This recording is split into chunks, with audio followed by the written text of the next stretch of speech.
राम जय राम, श्री राम जय राम जय जय राम, श्री राम जय राम जय जय राम, श्री राम जय राम जय जय राम, श्री राम जय राम जय जय राम, श्री राम जय राम जय जय राम, श्री राम जय राम जय जय राम, श्री राम जय राम जय जय राम।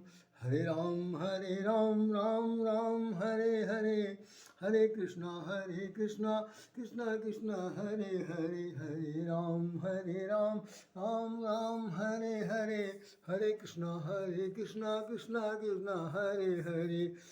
सीताराम सीताराम सीताराम कहिए, जाहि विधि राखे राम वही विधि रहिए। सीताराम सीताराम सीताराम कहिए, जाहि विधि राखे राम वही विधि रहिए। हरि ओम तत्सत् हरि ओम तत्सत् हरि ओम तत्सत् हरि ओम तत्सत्। जपा कर जपा कर जपा कर जपा कर, हरि ओम तत्सत् हरि ओम तत्सत्। जपा कर जपा कर जपा कर जपा कर, हरि ओम तत्सत् हरि ओम तत्सत्। ये आपके सामने जो दिखाई पड़ रहा है अखबार का ये अंश, ये खास तौर से एक बहुत मनीषी हैं जिन्होंने इस पर विषय पर लिखा है कि आलोक कुमार जिनका नाम है, जिनका ये दैनिक जागरण में छपा था। संसार का प्रकाश श्री राम का प्रताप, संसार का प्रकाश श्री राम जी का प्रताप। जबकि रामचरितमानस में बात बिल्कुल लिखी हुई है कि जगत प्रकाश से प्रकाशक रामू, जगत प्रकाश से, जगत जो है प्रकाशित होने वाला एक स्थूल वस्तु है और उसको प्रकाशित करने वाला जो व्यक्ति है वो प्रकाशक राम है। तो जगत प्रकाश से प्रकाशक रामू रामचरितमानस की चौपाई है। इन्होंने राम के प्रताप का ये खासतौर से जिक्र किया है और उसमें बहुत कुछ उन्होंने लिखा है कि भाई आतंकवाद का समूल नाश किया है, समरसता का अभियान किया है, मर्यादा का संस्मरण मार्ग करा है, इत्यादि बहुत सी बातें इसमें लिखी है। लेकिन ये खासतौर से आज के विषय से जुड़ा हुआ है। ये एक दिया हुआ कि एक सज्जन है जिनका नाम है महेश शुक्ला।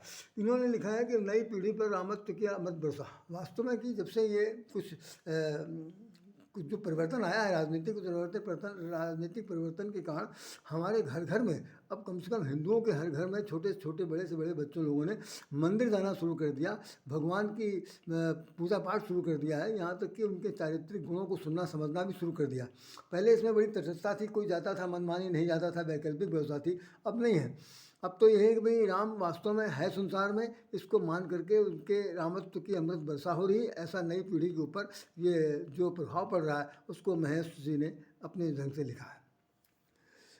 ये सामने जो आपको ये लेख दिखाई पड़ रहा है कि निश्चरहीन करूँ मैं, निश्चरहीन करूँ मैं भुज उठाए प्रणकीन, निश्चरहीन करूँ मैं भुज उठाए प्रणकीन, सकल मुनिन के आश्रम ही जाए जाए सुखदीन, सकल मुनिन के आश्रम ही जाए जाए सुखदीन। ये लेख हमारा डेली न्यूज़ एक्टिविटी में रविवार 9 नवंबर 2007 को छपा, 8 को छपा था। 9 नवंबर 2008 को देखिए, इस पर डेट पड़ी है, शायद देखें तो शायद संभवतः पड़ जाएगा कि रविवार का दिन है और साथ साथ ये 9 नवंबर 2008 को प्रकाशित हुआ। इसमें हमारा कहीं पर नाम भी ज़रूर आपको देखने को मिलेगा, आप चाहें तो ज़रूर देख सकते हैं। ये मेरे ख्याल से मेरा नाम है, ये बहुत समीप से देखिए तो नाम दिख रहा है।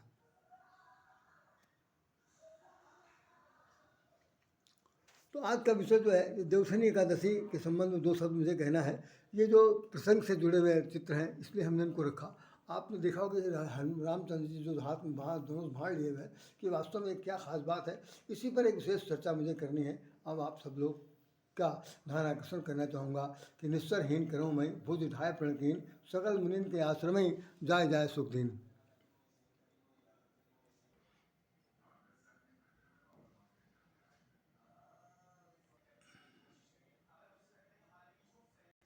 जय श्री राम। श्री राम जय राम जय जय राम, श्री राम जय राम जय जय राम। आज बहुत महान पर्व है। दीपावली के ठीक 11 दिन बाद, 5 दिन तक तो दीपावली का पर्व मनाते हैं हम लोग हर वर्ष। उसके बाद फिर छठ मैया का जो पूजा पाठ होती है, फिर उससे भी 4 दिन बाद आप देखते होंगे कि एक देवशनी एकादशी होती है। एकादशी के संबंध में ऐसा कहा जाता है कि सबसे पहले जो ये देवशनि एकादशी होती है, जिसमें भगवान विष्णु जो है शयन करने जाते हैं और वो 4 मास तक वो विश्राम करते हैं। आज के दिन देवशनि एकादशी के दिन उनका जो है उठने का समय होता है और जितने भी देवी देवता हैं वो सब जाते हैं और जाने के बाद भगवान से प्रार्थना करते हैं कि हे प्रभु, अब आप अपना निद्रा भंग कीजिए, उठिए और ख़ास तौर से हम लोगों के संसार के कल्याण के लिए अपना जो संकल्प है, जो अपनी प्रतिज्ञा है, उन प्रतिज्ञा को पूरी कीजिए। तो स्तुति भी हमारे रामायण में लिखी हुई है, अगर आप चाहें तो सुनना चाहें, समझना चाहें तो देखें। उसमें लिखा हुआ है कि जय जय सुरनायक जन सुखदायक प्रणत पाल भगवंता, गोदिज हितकारी जय असुरारी सिंधु सुता प्रिय कंता, पालन सुर धरणी अद्भुत करणी मरम न जाने कोई, जो सहज कृपाला दीन दयाला करहूँ अनुग्रह सोई। इस प्रकार से पूरा छंदावली है जिसमें भगवान से ये स्तुति की जा रही है कि आप दीनबंधु हैं, दीनानाथ हैं, कल्याण करने वाले हैं। संसार में विप्र के लिए, संत के लिए, महात्मा के लिए, मुनि के लिए और सिद्ध साधकों के लिए, सज्जनों के लिए, सबके रक्षा के लिए आपने हमेशा प्रतिज्ञा की है और कम से कम आप उठिए और अपना कार्यभार संभालिए। अभी तक जो 4 महीने तक का कार्यभार था वो भगवान शंकर के पास था। जब वो शयन करने गए थे तो उन्होंने भगवान शंकर से कहा था कि भाई आप हमारा कार्यभार भी संभालिए। तो वो अपना ये संहार का कार्यक्रम देखने के साथ साथ वो पालन का भी काम देख रहे थे। आज वो अपना ये जो क्या कहना है, ये हम लोग ने अपना जो चार्ज है वो हस्तगत कराते हैं। अब अपना कार्यभार आज भगवान शंकर ने भगवान विष्णु को दे रहे हैं। और इसके बाद देवशनि का देवता शब्द ही लिखा हुआ, देव उत्थानी, देवताओं के उठने का दिन। तो अब देवता एक थे या 33 करोड़ थे, सबके सब तो सोए नहीं होंगे। सोए सिर्फ भगवान श्री हरि हैं, जैसा कि लिखा गया कि शयन करने के लिए जाते हैं। तो एकादशी सबसे बड़ी महत्वपूर्ण एकादशी मानी जाती है आषाढ़ के महीने का। और ये कार्तिक के बाद जो ये एकादशी आती, कार्तिक में जो एकादशी आती है शुक्ल पक्ष की, उसमें देवशनि एकादशी के दिन भगवान उठते हैं। अब आप जरा देखिए कि उनके उठने के बाद क्या हम लोगों ने इस पर जो प्रतिक्रिया व्यक्त की, जिस पर आज मुझे विशेष रूप से चर्चा करनी है कि निस्तरहीन करो मई भुज उठाए प्रणकीन, सकल मुनिन के आश्रम में जाए जाए सुखदीन। ये बात अभी आता है। अभी मैं आपको प्रसंगवश बताता हूँ कि वास्तव में भगवान संसार में कब अवतार लेता है।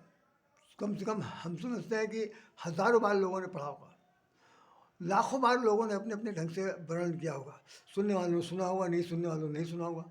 किताब में भी लिखा हुआ, जन्म जन्मांतर जब तक धरती रहेगी और ये किताबें उपस्थित रहेंगी तब तक संसार में ये पढ़ने को मिलेगा। कम से कम गोस्वामी तुलसीदास जी ने, गीता को लिखने वाले वेदम व्यास जी ने हम सब लोगों के लिए एक बहुत अद्भुत उपलब्धि दे दी है, जिससे चाहे तो जीवन का मार्गदर्शन कर सकते हैं, चाहे तो जीवन दर्शन कर सकते हैं, चाहे तो उसमें जीवन का ये दर्पण है, उसमें अपनी शक्ल देख सकते हैं। सब कुछ इन दोनों पुस्तकों में, इन दोनों धार्मिक पुस्तकों में लिखा हुआ है। तो रामचरितमानस में जो खास बात लिखी, जिसमें अभी हिंदी रूपांतर में बोल रहा हूँ, फिर संस्कृत में देखिएगा जो बोला जाएगा। आपने सब नहीं सुना, ऐसा कुछ नहीं, मैं जो बोल रहा हूँ वो आपके जानकारी में नहीं, जानकारी में है, लेकिन फिर भी बहुत सी चीज़ें हो सकता है कहीं मिसप्रिंट हो गई हो, छूट गई हो, तो उसको हम लोग आज से फिर से उससे एक प्रकार का रिन्यूअल कर रहे हैं। तो एकादशी 11वें दिन, कार्तिक के शुक्ल पक्ष के 11वें दिन एकादशी के दिन उठ रहे हैं, जिस दिन देवता उठते हैं। तो नाम उनका देवता तो है नहीं, श्री हरि है, तो साफ साफ नाम लिख दिया गया देव उत्थानी, देवता के उठने का समय है और सभी देवता लोग प्रार्थना कर रहे हैं। गोस्वामी जी ने जो लिखा है कि भगवान कब उठते हैं और कब उठ करके वो संकल्प लेते हैं, ये बहुत बड़ी बात बहुत सुंदर ढंग से समझने की कोशिश करिए कि वास्तव में है क्या। भगवान शंकर पार्वती जी को जब कथा सुना रहे थे तो उन्होंने सबसे पहले एक बात कही कि भाई भगवान कब अवतार लेता है, क्योंकि पार्वती जी ने 7 प्रश्न पूछे थे। उसमें 7 प्रश्नों में ये भी एक प्रश्न था कि भगवान के अवतार का क्या कारण है, वो क्यों अवतार लेते हैं, तो अवतार लेना उनके लिए क्या कोई मजबूरी है या वास्तविकता है कि वे वो अपने चरित्र अभिनय के लिए करते हैं। तो भगवान शंकर ने कहा ऐसा कुछ नहीं है, ना उनको किसी ने कहना चाहिए कि मजबूर कर रखा, ना ऐसी कोई बात नहीं है।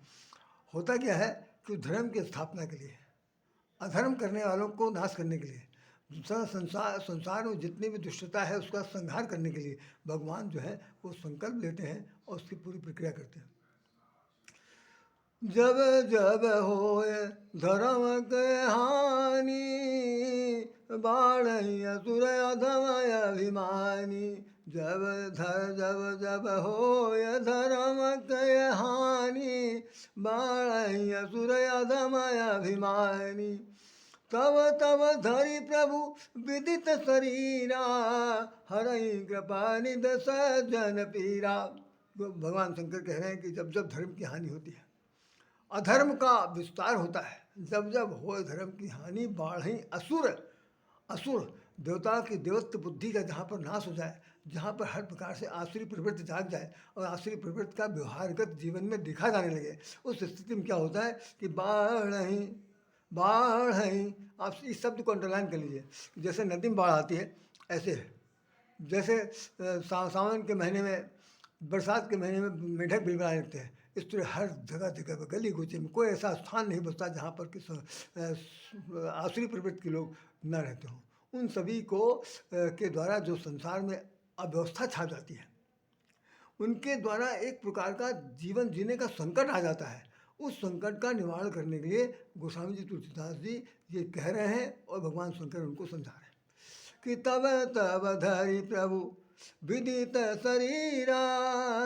पहले जब जब धर्म की हो तब तब धरि पर बहुत शरीरा, जब जब तब तब धरि प्रभु विदित शरीरा, हरहि कृपानिधि सज्जन पीरा। वो सज्जनों की पीड़ा को, सज्जनों की व्यथा को, सज्जनों की व्यथा कथा को वो हर प्रकार से दूर करते हैं।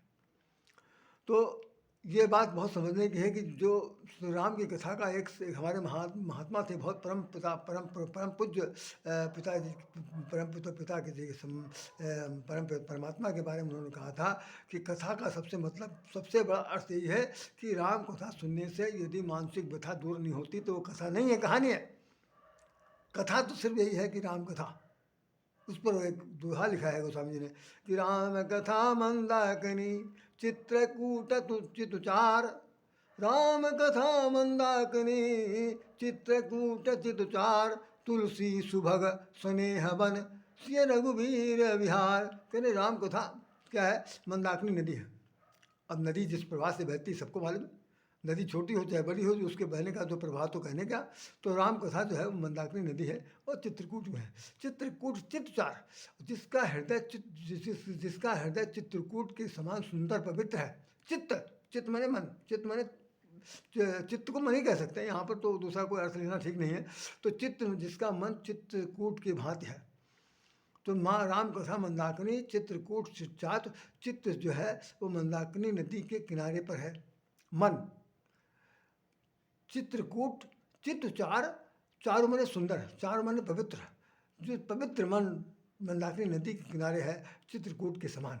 तो वहाँ क्या होगा, राम कथा मंदाकिनी चित्रकूट चित्तचार, तुलसी सुभग स्नेह बन श्री रघुवीर विहार। वहाँ पर स्नेह का वन होना चाहिए, जहाँ पर राम का निवास करेंगे वो तुलसी सुभग स्नेह वन, वही वहाँ पर कहा जो जंगलात हैं वो सुभग हैं, सौभाग्यशाली हैं, और उनके सौभाग्यशालियों के छत्र छाया में रहने वाले लोग भी सौभाग्यशाली बन जाते हैं।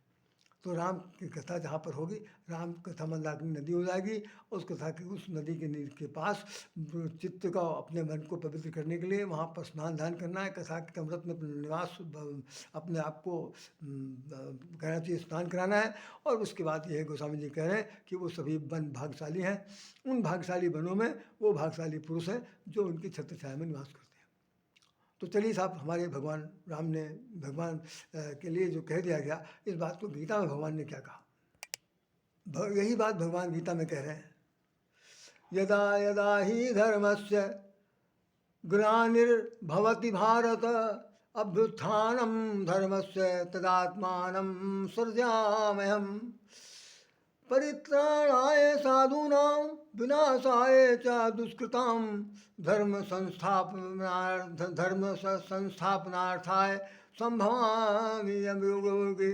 कह रहे हैं कि भाई जब जब धर्म की हानि, ये यदा यदा जब जब धर्म की हानि होती है तो, और अभ्युत्थानम धर्मस्य, धर्म के उत्थान के लिए, धर्म के प्रतिपादन के लिए, धर्म की स्थापना के लिए, धर्म के पुनर्स्थापना के लिए हम क्या करते हैं, इसको यहाँ पर इस धरती पर आते हैं और परिणाम साधुओं के जो दुख संकट है उनको हम नष्ट करते हैं, उनको उद्धार करते हैं। साथ साथ ये है कि धर्म की स्थापना करने का हमारा जो उपक्रम है वो पूरा होता है।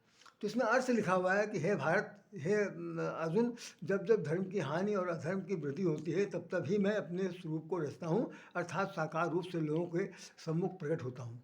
साधु पुरुषों का उद्धार करने के लिए, साधु पुरुषों का उद्धार करने के लिए, पाप कर्म करने वालों का नाश करने के लिए और धर्म की अच्छी प्रकार से स्थापना करने के लिए मैं युग में प्रकट होता हूँ। भगवान ने अपनी बात कहकर बिल्कुल विराम दे दिया। तो रामचरितमानस में हमने 2 जगह पर पढ़ा जिसमें भगवान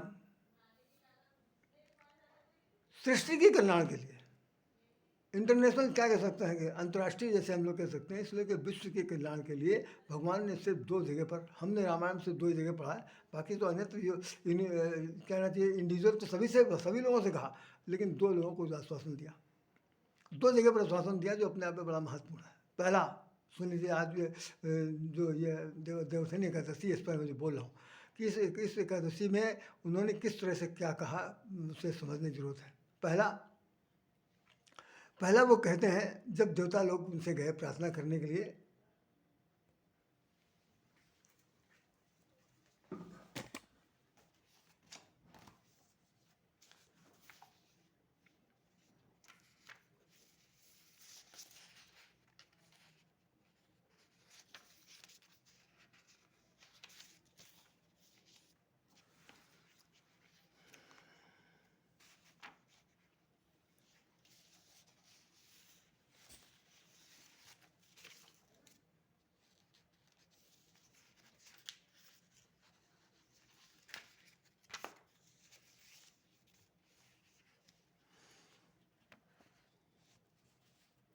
तो भगवान जी ने एक बात और कह दी है भगवान शंकर जी, वो कह रहे हैं कि असुर मारे था पही सुरना, राख निज श्रुत सेतु, जग विस्तार ही विशद जस, राम जन्म कर हेतु। राम जन्म के का कारण सबसे बड़ी बात यह है कि असुरों को मारना है और देवताओं की देवत्व बुद्धि की,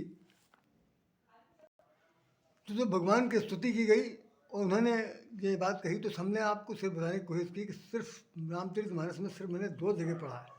हो सकता है कि मेरी मंदबुद्धि हो या इतनी ज़्यादा हमारी खोज ना बढ़ी हो, लेकिन मैंने जो देखा कि सब जगह पर तो है, 2 जगह ऐसी हैं जहाँ पर कि उन्होंने यूनिवर्सल ट्रुथ जैसे कहना चाहिए, राष्ट्रीय अंतर्राष्ट्रीय, और साथ साथ यह है कि विश्व नहीं, सृष्टि के स्तर का, ब्रह्मांड के स्तर का जो हित हो सकता है, वो हितकारी बात उन्होंने कही थी। जैसे संसार में दो ही तो लोग होते हैं, सुर और असुर, देव और दानव, मनुष्य और धनुष, यही 2 होते हैं। इन दोनों के बीच में संघर्ष होता है। आज भी आप देखिए जो हो रहा है, ये क्या हो रहा है, ये हिंदू मुस्लिम कह रहे हैं, वास्तव में बिगड़ा हुआ नाम है। सच ये है कि भाई एक देव है, एक दानव है, एक राक्षस है, एक सुर है, एक असुर है, लेकिन नाम तो युग के साथ साथ हर चीज़ बदल जाती। उनके विचार हमारे विचार नहीं मिल खा रहे, इसलिए तरह तरह के एक तनाव है, घर्षण, एक संघर्षण है। तो इसका कोई अंत तो कोई ना कोई तो ऐसा मध्यस्थता करेगा ही। तो भगवान राम से जब ये स्तुति की गई तो भगवान राम ने जो कहा देवताओं को, तो 33 करोड़ देवता भी उसमें शामिल हैं, उन सब लोगों ने प्रार्थना की, धरती ने प्रार्थना की कि हमारे ऊपर इतना ज़्यादा बोझ बढ़ गया है पाप का, दुराचार का, अत्याचार का, अन्याय का और उसके भ्रष्टाचार का, कि हम उससे अपने आप को उभर नहीं पा रहे हैं। तो भगवान ने कहा कि भाई ऐसा है कि आप चिंता बिल्कुल न करो। क्या करो कि हम तुम्हारे लिए अवतार लेंगे, हम तुम्हारे लिए अवतार लेंगे। तो अवतार कैसे लेंगे, ये लाइन सुन लीजिए, बहुत बड़ी बात, यही मैं बताना चाहता हूँ। सबसे पहले उन्होंने जो उदाहरण दिया वो देवताओं से कह रहे हैं कि जानी डरे पव मुनि सिद्ध सुरेशा, तुम्हें लाग धरी हवा नरवेशा। जानी डरे पव मुनि सिद्ध सुरेशा, तुम्हें लाग धरी हवा नरवेशा। अंसन सहित मनुज अवतारा, लइहो दिन कर वंश उदारा, लइहो दिन कर वंश उदारा। कश्यप अदित्य महातप कीना, तीन काम है पूरब भर दीना। अब वो धीरे से समझा रहे हैं कि भाई ऐसा है कि आप बिल्कुल चिंता न करिए, हम लोग, आपको डरने की बिल्कुल ज़रूरत नहीं है। अब आप निडर हो जाइए, निर्भीक हो जाइए। अब आप ये मान लीजिए कि आपके साथ हम हैं। अभी तक सो रहे थे, जग रहे, जो भी था वो अलग था, लेकिन अब आपकी इस स्तुति को सुन करके हमारा जो रोम रोम है ना, बिल्कुल एकदम क्या कहना चाहिए, फड़क रहा, भुजाएं फड़क रही हैं। अब हमें अपने प्रतिज्ञा का पालन करना है, इसलिए जन डरपो मुनि से दूसरे सा। तो देवता लोगों ने भी उनकी स्तुति को स्वीकार कर लिया। इसके भगवान साहब अवतार लेते हैं। अवतार की पूरी पूरी तमाम सारी घटनाएं चली आ रही। और हमारे रामचंद्र जी अवतार हो गया उनका, विश्वामित्र जी के साथ महावीर गए, यज्ञ की रक्षा भी किया। साल उसके बाद फिर शादी भी हो गई। शादी होने के बाद घर लौट के आए। लौटने के बाद अब यह है कि उनका वनवास हो गया। हम मैं यहाँ तक आपको इसलिए इतनी जल्दी कथा ख़त्म कर दी। वनवास हो गया, वनवास में जा रहे हैं। अब वनवास में चित्रकूट में कितने साल है वो? चित्रकूट में 13 साल है। फिर ये हुआ कि भगवान राम का जन्म हुआ। जन्म होने के बाद फिर बड़े हुए, विश्वामित्र जी के साथ गए। विश्वामित्र जी के साथ जाने के बाद फिर वो यज्ञ धनुष यज्ञ में गए। वहाँ पर शादी विवाह हुआ, लौट कर आए, राज यज्ञ की बात होने लगी। अचानक उनका वनवास हो गया और वो जंगल चले गए। वनवास में रह रहे हैं। वनवास में रहते हुए उनके जीवन का 13 वर्ष तक उन्होंने जंगल में ही निवास किया, चित्रकूट के अंदर। तो जो चौपाई जो लिखी है, गोस्वामी जी ने बहुत सुंदर एक चौपाई लिखी है कि राम सानुजसिय समेत प्रभु, राजत परण कुटीर, ज्ञान भक्ति बैराग जो सोहत धरे शरीर। कि ये हमारे स्वामी रामकृष्ण जी महाराज कहते थे कि सानुजसिय समेत प्रभु, जो अगर सानुज माने छोटे भाई, सीता जी के साथ भगवान राम चित्रकूट में अपने प्रणकुटी में इस प्रकार निवास कर रहे हैं जैसे लगता है कि मानो ज्ञान भक्ति वैराग जो, ज्ञान के अखंड ज्ञानेश्वर भगवान ब्रह्मांड के नायक रामचंद्र जी वैराग की घनीभूत मूर्ति के रूप में भगवान के छोटे भाई लक्ष्मण जी और जगत जननी जानकी भक्तिमयी सीता जी उस पर विराजमान है। तो कैसे कह रहे हैं कि चित्रकूट ने सानुजस्य समेत प्रभु, राजत प्राण कुटीर, ज्ञान भक्ति वैराग जो सोहत धरे। जैसे ज्ञान भक्ति वैराग होता है, मानो उसने शरीर धारण करके इसमें निवास कर रहा हूँ। कहाँ पर? इस जंगल के अंदर अपनी प्रणकुटी में। तो हमारे स्वामी रामकृष्ण अक्सर कहा करते थे इसके कि भाई आप अपने जो राम कथा की मंदाकिनी बनाइए, राम कथा की मंदाकिनी के अंदर स्नान कीजिए, नहाइए, उसमें रमण कीजिए, उसको अपने जीवन में उस कथा को ढालिए, उतारिए। तो क्या होगा कि राम कथा मंदाकिनी चित्रकूट चित्तार, जब आपका चित्त इतना पवित्र होगा, कथा को सुनते सुनते उसके अंदर एक पवित्रता आएगी, तो भगवान राम जो है ना, वो स्वयं इसमें सानुष्य समेत प्रभु राजा प्रणकुटीर, वो आपके इस प्रणकुटी में, इस चित्रकूट रूपी चित्त में आकर के निवास करेंगे।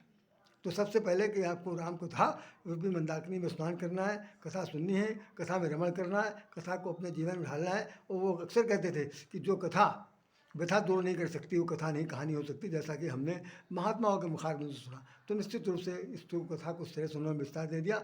भगवान राम ने सारे जो वो थे मुनिगण थे, संत महात्मा थे, उनसे उन्होंने देवथनी के दिन, एकादशी के दिन ही प्रतिज्ञा की थी कि भुज उठाए प्रणकीन। प्रतिज्ञा क्या किया कि भुज उठाए प्रणकीन, सकल मुनिन के आश्रम ही जाए जाए सुखदीन। फिर जितने भी अरण्यकांड के अंदर जितने भी जंगल हैं, क्या उनका अत्रि मुनि का आश्रम है, भरद्वाज का आश्रम है, और वहाँ पर वो मिलती है सत्य अनुसैया मिलती हैं, आपकी सबरी मिलती हैं, जितने भी लोग मिल रहे हैं वहाँ सुतीक्षण मिले, उनके साथ साथ उनके जो और जो संत महात्मा है, सबसे उनकी भेंट होती है। सबको जाए जाए सुखदीन। और कहा क्या? निस्तरहीन करहूँ मही, मही माने धरती, धरती को निस्त्रों से हीन कर दूंगा, निस्त्रों से हीन कर दूंगा। ये आज मैं प्रतिज्ञा, निस्तरहीन करहूँ मही, भुज उठाए प्रणकीन, भुजा उठा करके उन्होंने प्रतिज्ञा की कि मैं इस धरती से अब राक्षसों का सदा के लिए विनाश कर दूंगा, एक भी अंश राक्षस नहीं बचेगा। ये मेरी आज प्रतिज्ञा। तो एक तो इतना बड़ा संकल्प ये हुआ कि देवती एकादशी के दिन ये बात कही थी। और वही देवथनी एकादशी उस वक्त भी थी कि जब ये उन्होंने कहा था जन डरपो मन सिद्ध सुरेशा तुम्हें लाग धरी हो व्यवसा। तो दो ये यूनिवर्सल हैं विश्व के स्तर पे। अभी हाल में एक सुधीर जी करके आते हैं भाजपा की तरह बोलने वाले, उन्होंने बताया कि इस बार 3 जो कार्यक्रम हुए वो जैसे राम जन्मभूमि के बारे में जो आदेश हुआ, राम जन्मभूमि के शिलान्यास हुआ, राम जन्मभूमि के बारे में जो और भी घटनाएँ हुई, वो सब एकादशी देवउठनी एकादशी के दिन हुई। तो ये एक बड़ा सहयोग की बात होती है। देवउठनी एकादशी वास्तव में सारी एकादशियों में सबसे बड़ी है, क्योंकि इस दिन जो हमारा हितकारी व्यक्ति है सोया हुआ जाग जाता है और जाग करके हमारे हित के लिए कमर कसता है, कमर कस के लड़ने के लिए तैयार हो जाता है कि अब हम तुम लोगों के हित के लिए काम करेंगे। तो ऐसे भगवान की बड़ी खास जरूरत है। और भाई वो भगवान जानते क्या, छोटे छोटे इंडिविजुअल तो सभी से कैसे है, इंडिविजुअल सब लोगों से कहा। सुग्रीव से उन्होंने क्या दिया तो आपने सुना होगा, सुग्रीव ने जब कहा कि हमारे भाई ने मुझे मार दिया, मेरे हर निर्णय सुत नारी, उसने हमारी पत्नी और पुत्र को अपहरण कर लिया है। तो भगवान ने उसे क्या कहा जानते क्या कहा, सखा सोच त्यागहूँ बल मोरे सब विध घटब काज मैं तोरे। हे सखा बिल्कुल चिंता न करो, हमारे भरोसे तुम बिल्कुल दृढ़ निश्चय कर लो कि सखा सोच त्यागहूँ बल मो, जो सोच है उसको हमारे बलबूते मेरे पर भरोसा करते हुए त्याग दीजिए। और सर्वविध घटब काज में तोरे, तुम्हारे हित के लिए, तुम्हारे कल्याण के लिए, तुम्हारी जो इस विकृति को सुधारने के लिए हम जितना मुझसे हो पड़ेगा, जितना नीचे से नीचे गिरा जा सकता है वो मैं सब करूँगा। घटब, यहाँ तक कि यही हुआ कि भगवान राम ने जब छिप करके बाली को मारा तो आज तक संसार में आज तक हित और अनहित करने वाले उनके विरोधी पार्टी के सभी लोग कहते हैं कि राम बाली को मार नहीं सकते, बिल्कुल नहीं मार सकते। अरे उन्होंने छिप के मारा, धोखे से मारा। और बाली ने भी कह दिया, बाली ने भी कह दिया कि भाई आपने तो मैं बैरी सुग्रीव प्यारा कारण कौन नाथ में मारा। तो इस तरह से उसने भी कह दिया कि आपने छिप के मुझे क्यों मारा, आगे सामने आ जाते। तो यहाँ पर जो भी कथा कही जा रही है, कथा ये बहुत विस्तारपूर्ण है, इस पर हम चर्चा बिल्कुल नहीं करेंगे। एक कभी चर्चा होगी तो इससे बता देंगे कि वो छिप के मारना क्या उद्देश्य था। चलिए, छिप के नहीं मारा, सुग्रीव के हित के लिए बात करें। विभीषण से भी उन्होंने कह दिया, कहेंगे जो सभी आवा शरणाई राख्यो ताहि प्राण की अनाई। हे भगवान, हे मेरे सखा महोदय, जिस वक्त कोई मेरे पास भयभीत होकर आता है, संसार से प्रताड़ित होता है, संसार की थपेड़े दुर्भाग्य की थपेड़े खाकर के आता है, उसको मैं किस तरह रखता हूँ, राखूँ ताहि प्राण की अनाई। जिस तरह प्राणों को अपनी सुरक्षा की जा सकती है, उस तरह मैं अपने सखा को प्राणों से ज़्यादा प्यार करते हुए रखता हूँ। ये मेरा उद्देश्य है। तो ऐसे कहीं राम तिलक नहीं सारा सुमन पृष्ठ नभ भई अपारा, ऐसा करके कि उन्होंने समुद्र का जल मंगाया और उसको तिलक लगा दिया, कह दिया आज से तुम लंकेश हो और वो लंकेश बिल्कुल नहीं है। तो ये आश्वासन तो इस तरह के दिए गए छोटे छोटे इंडिविजुअल रूप में। अब देखिए उसमें जिस वक्त रामराज की स्थापना हुई, सबको विदा किया, सारे अंदर मंदर जितने सब जार हैं, उसमें सुग्रीव की बारी आई। सुग्रीव जाने को तैयार नहीं, अंगद जाने को तैयार नहीं, हनुमान जी की तो बारी छोड़ दीजिए सब। लेकिन भगवान ने कहा देखो भाई जाना सबको पड़ेगा। सब लोग इतने दिन तक रुके हो, हमने सबका काम, सब लोगों ने मेरा काम किया, सब कुछ हो गया, लेकिन अब आप लोग अपना काम छोड़ छाड़ के आए हैं। वहाँ पर भी बड़ी भारी कहा सुनी हो रही होगी, भाई रामचंद्र जी ने सबको ऐसा फंसा लिया, तो ये ठीक नहीं। तो कम से कम आप लोग जाइए और मेरा नाम जपिए, मेरे नाम को याद करते हुए अपना जीवन का कार्यभार संभालिए, सबके हित के लिए, कल्याण के लिए जो आपके ऊपर दायित्व सौंपा गया उसको पूरा कीजिए और हमको याद करते रहिए, हम आपके साथ हैं। अच्छी बात, कितनी अच्छी नसीहत है कि भगवान कह रहा है मैं तुम्हारे साथ हूँ, लेकिन आप भी अपना काम करिए जो आपको दिया गया। तो वो सुग्रीव भी चलते बने, उनको भेजने के लिए गए। अंगद की बारी आई, अंगद बार बार उठते थे, जाते थे, नहीं जाते थे, कभी शकल दिखावे, कभी शकल छिपा ले। तो भगवान समझ गए कि भैया जो है ये टाल मटोल कर रहा जाएगा नहीं। तो उन्होंने उसको बुला के कहा, आखिर में उसने कह दिया, मोरे प्रभु तुम गुरु पित माता, जाऊँ कहाँ तजी पद जल जाता। हे भगवान, मेरे तुम माता पिता गुरु हो, हम आपको छोड़ करके कहाँ जाए। हमारे पिताजी थे मर गए, माँ जो है वो उनके पास उनके संरक्षण में है। हमारे लिए तो आप ही दीन बंधु दीनानाथ हैं। तुम्हें माता से पिता तुम्हें, तुम्हें बंधु से सखा तुम्हें। तो तुम ही हमारे माता पिता बंधु सखा सब कुछ हो, तुम तक और कौन पे जाऊँ, हमारी स्थिति आ गई। तो भगवान ने कहा अच्छा बिल्कुल चिंता न करो, बिल्कुल चिंता करने की ज़रूरत नहीं है, ये हम माला तुमको दे रहे हैं, ये माला पहन लो और पहन करके वहाँ अगर तुमको अपने चाचा से डर है ना, क्योंकि होता है देखा होगा आपने सारे संसार में जो लड़ाई होती है वो केवल खाद्य पद की होती है, कुर्सी की होती है, भूमि की होती है, जड़ जरूर ज़मीन की होती है। ऐसी स्थिति में उन्होंने कहा कि हो सकता सुग्रीव से उसको डर था अंगद को कि ये अपने बेटे को युवराज बनाएगा, हमको रास्ते से हटाने के लिए कांटा समझ कर मार डालेगा। तो भगवान ने कहा देखिए ये माला पहने रहिएगा हमेशा, जिसके गले माला पड़ी होगी, ये सुग्रीव को बहुत अच्छी तरह पता है, मैं उसको बिल्कुल नहीं मारता हूँ, जिसके गले माला नहीं पड़ी होगी उसी को मारूंगा। तो जब जहाँ तुम साथ बैठना, उसके दरबार में बैठना, आते जाते सब रहना, तो ये बताते रहना, दिखाते रहना बार बार कि ये जो लाकेट दिया है ये रामचंद्र जी ने, ये उनका है। तो सुग्रीव समझ जाएगा कि ये उन्हीं के आदमी है, अभी तक हम थे अब ये है। तो सुग्रीव कभी गलत काम नहीं करेगा, तुमको अपने रास्ते से कांटा समझ कर नहीं हटाएगा। आश्वासन है, आश्वासन दिया जा रहा। अभी आश्वासन तो निस्सरहीन करी हो, अभी आश्वासन घर घर के अंदर के बीच की स्थिति है वो भी उन्होंने बता दिया। फिर एक बात हुआ, उसको कह दिया निषाद राज से नहीं, फिर भी उसमें हनुमान जी जब उसको छोड़ने के लिए गए तो अंगद ने रास्ते में कहा कि बार बार रघुनाथ ही सुरति करायो मोर। फिर भी हनुमान जी महाराज बीच बीच में उनको याद दिलाते रहेगा कि आपका दास जो है वो बाप को याद करता। हनुमान जी ने कहा मैं कह दूंगा। खैर सब वो लोग सब चले आए, अपने अपने राजपाट संभाल लिया। अब लास्ट मोमेंट बचे हैं आपके वो निषाद राज। निषाद राज से बड़ी हमारी इनकी मित्रता है, मित्रता तो तीनों से। अब ये मित्रता से क्या कह रहे हैं वो देखिए कि देखिए एक चौपाई है सिर्फ। निषाद राज से वो कह रहे हैं जाऊ भवन मम सुमरन करे मन क्रम बचन धर्म अनुसार। जाओ भाई अपने घर जाओ और जा करके मेरा नाम सुमरण करते रहेगा, साथ साथ मन से वचन से कर्म से धर्म का पालन करिएगा। ये उपदेश देता रहा, ये आदर्श है। राम ऐसे नहीं देवताओं के हित के लिए उठ गए, साथ साथ उन्होंने कह दिया ये भी करना है आपको भी, हम ही केवल अकेले नहीं करेंगे कि मन से कर्म से वचन से आपको धर्म का पालन करना है। म जाओ भवन मम सुमरन करऊ मन क्रम वचन धर्म अनुसार। फिर उसके बाद कह रहे हैं तुम मम सखा भरत समभ्राता सदा रहो पुर आवत जाता।